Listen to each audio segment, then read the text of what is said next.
Welcome all of you house of legal studies में आप सभी का स्वागत है। मैं हूं आनंद मिश्रा। तो जूनियर रिसर्च कंसल्टेंट की पोस्ट नोटिफाई हुई है आपकी NHRC human national human right commission में आपकी वैकेंसी नोटिफाई हुई है जूनियर रिसर्च कंसल्टेंट की, जिसमें सैलरी आपकी 70,000 पर मंथ होने वाली है। डिटेल में डिस्कस करेंगे क्या है नोटिफिकेशन, कब तक आप अप्लाई कर सकते हैं, क्या अपॉर्चुनिटी है आपके लिए। तो देखते हैं।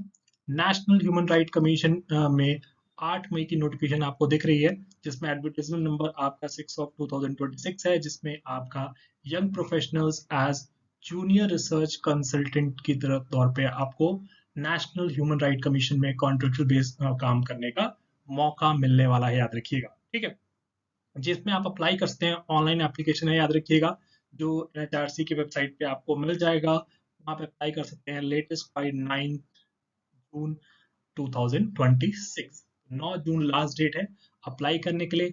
डिटेल में डिस्कस करते हैं क्या क्वालिफिकेशन है, क्या एलिजिबिलिटी आपको होनी जरूरी है आप लोगों के लिए। तो देख सकते हैं आप लोग, इंगेजमेंट जो है वो आपका रेगुलर पोस्ट के लिए नहीं है, याद रखिएगा। कॉन्ट्रेक्चुअल बेसिस आपको यहाँ पे देखने को मिलेगी। नंबर ऑफ इंडिविजुअल कंसल्टेंट की बात की जाए तो कितनी वैकेंसीज हैं, वो टाइम टू टाइम अप्रूव करता है कमीशन। ठीक है, जो कि कम या ज्यादा हो सकती है।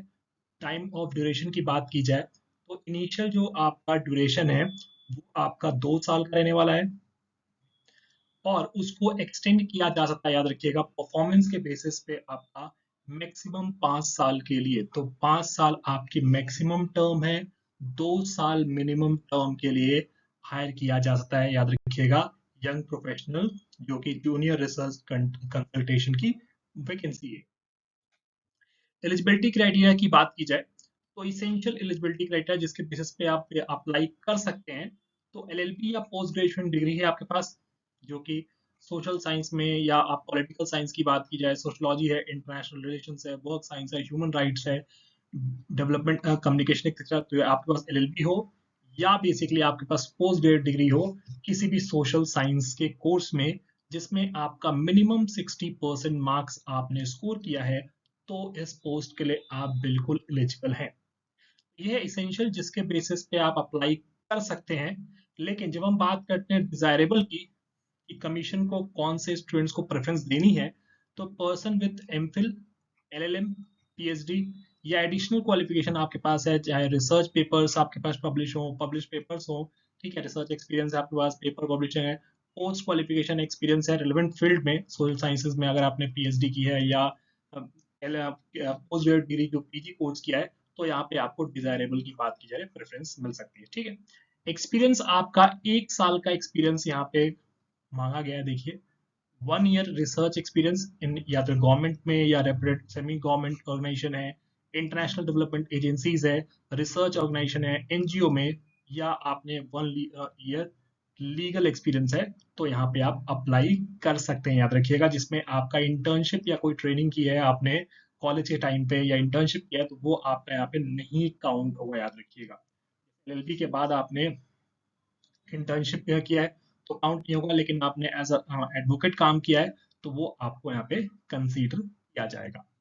अपर एज लिमिट 32 ईयर से ज्यादा ना हो, याद रखिएगा। On the date of advertisement, जो कि आपकी 8 तारीख की एडवर्टाइजमेंट है, तो 8 मई तक आपका 32 साल से कम एज होना जरूरी है। रिम्बर्समेंट 70,000 पर मंथ आपको यहाँ पे पे किया जाएगा, याद रखिएगा। उसके अलावा कोई रिम्बर्समेंट नहीं मिलेगा। साथ में आप देख सकते हैं इनहेंसमेंट जो है रिम्बर्समेंट का, वो हर साल आपका 5,000 रुपए आपका इनहेंस किया जाएगा। फर्स्ट ईयर आपका कंप्लीट होता है, जब सेकेंड ईयर आप कंटिन्यू करेंगे तो 75 हो जाएगा। उसका फिर नेक्स्ट ईयर थर्ड तीसरे टर्म में आपका 80,000 आपको पे किया जाएगा। तो 5-5 साल का यहाँ पे इंक्रीमेंट देखने को मिलेगा।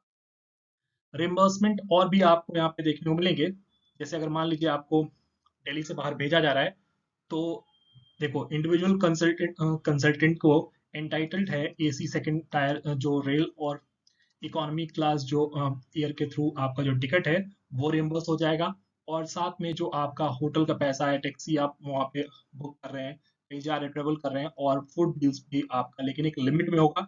जैसे होटल एकोमोडेशन के लिए आपका 2250 रुपए आपका पर डे के हिसाब से रखा गया है। ऑब्वियस बात है, आप उससे हायर एकोमोडेशन लेते हैं तो एक्स्ट्रा आपको पे करना पड़ेगा, लेकिन रिम्बर्समेंट अमाउंट 2250 रुपए पर डे के हिसाब से कैलकुलेट किया जाएगा।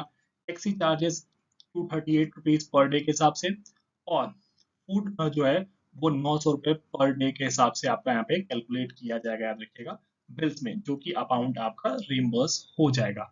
सिलेक्शन प्रोसीजर की बात की जाए तो सिलेक्शन प्रोसीजर आप देखते हैं, जो स्क्रीनिंग कमेटी है वो शॉर्टलिस्ट करेंगे एप्लीकेशंस को, जो रिसीव होंगे, जितने भी नंबर ऑफ एप्लीकेशंस रिसीव होंगे उनके बेसिस पे, जो क्वालिफिकेशन है, डिजायरेबल एस्पेक्ट्स है या आपके पोस्ट ग्रेजुएशन डिग्री है, तो उसके बेसिस पे आपका यहाँ शॉर्टलिस्ट किया जाएगा, और उन शॉर्टलिस्ट कैंडिडेट्स को कॉल किया जाएगा पर्सनल इंटरव्यू के लिए, जिनके बेसिस पे आपका सिलेक्शन होगा, फाइनल सिलेक्शन यहाँ पे कंडक्ट कराया जाएगा। जो भी फाइनल रिजल्ट होगा वो यहाँ पे बाइंड होगा, याद रखिएगा, ठीक है।